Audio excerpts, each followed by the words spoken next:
Before I get started, I just want to mention that none of my code is borrowed or copied, and that I used no external packages for this project um, other than SQLite, which I'm not even sure is external.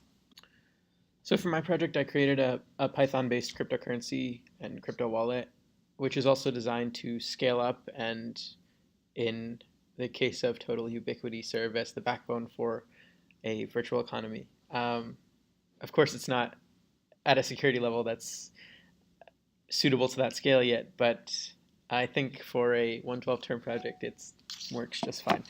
Um, so first, a little bit on the system info and maths behind it.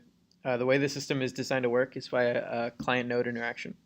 Users can download and configure the program files to launch a node of their own, using their own paths and system information.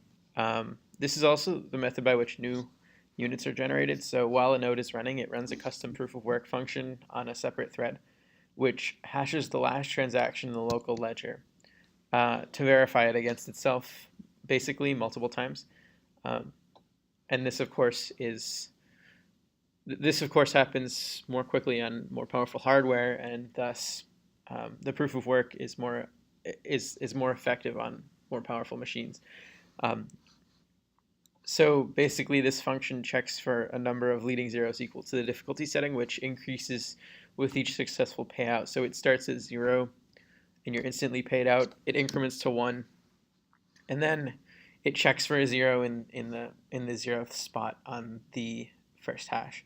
If it's there's basically a 1 in 36 chance of that happening each time, because there are 36 alphanumeric characters that the hash function deals with. So the payout function is probabilistic, and it's roughly equal to 1 over 36 to the n, where n is the current difficulty level. The reason I chose this was so that users would be incentivized to set up new nodes and use more powerful hardware to do so, which would hopefully increase the ubiquity and utility of the network. Um, because of the nature of sockets, users can also easily create private, local, decentralized exchange networks using this program as a platform, and as I'll talk about in a minute, import their funds to use in that economy. Um, so because each node keeps its own ledger, the funds, a user's funds can only be accessed from one node at a time.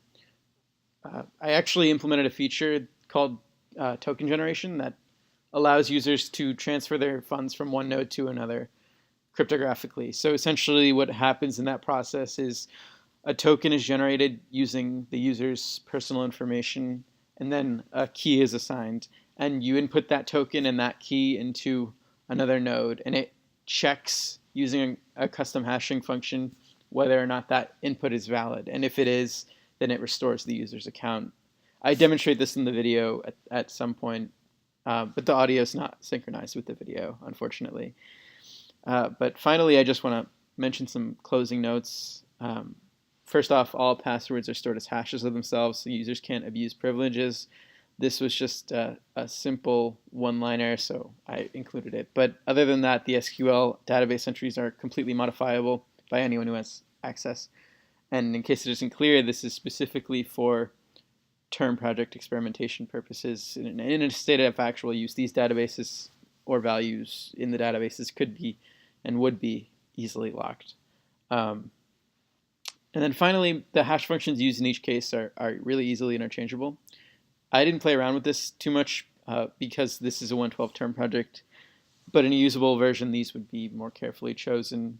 For this iteration of the term project, I used secure hashing algorithm 224. And if you're interested in that, you'll have to look it up because I'm way out of time. But thank you, and please give me an A.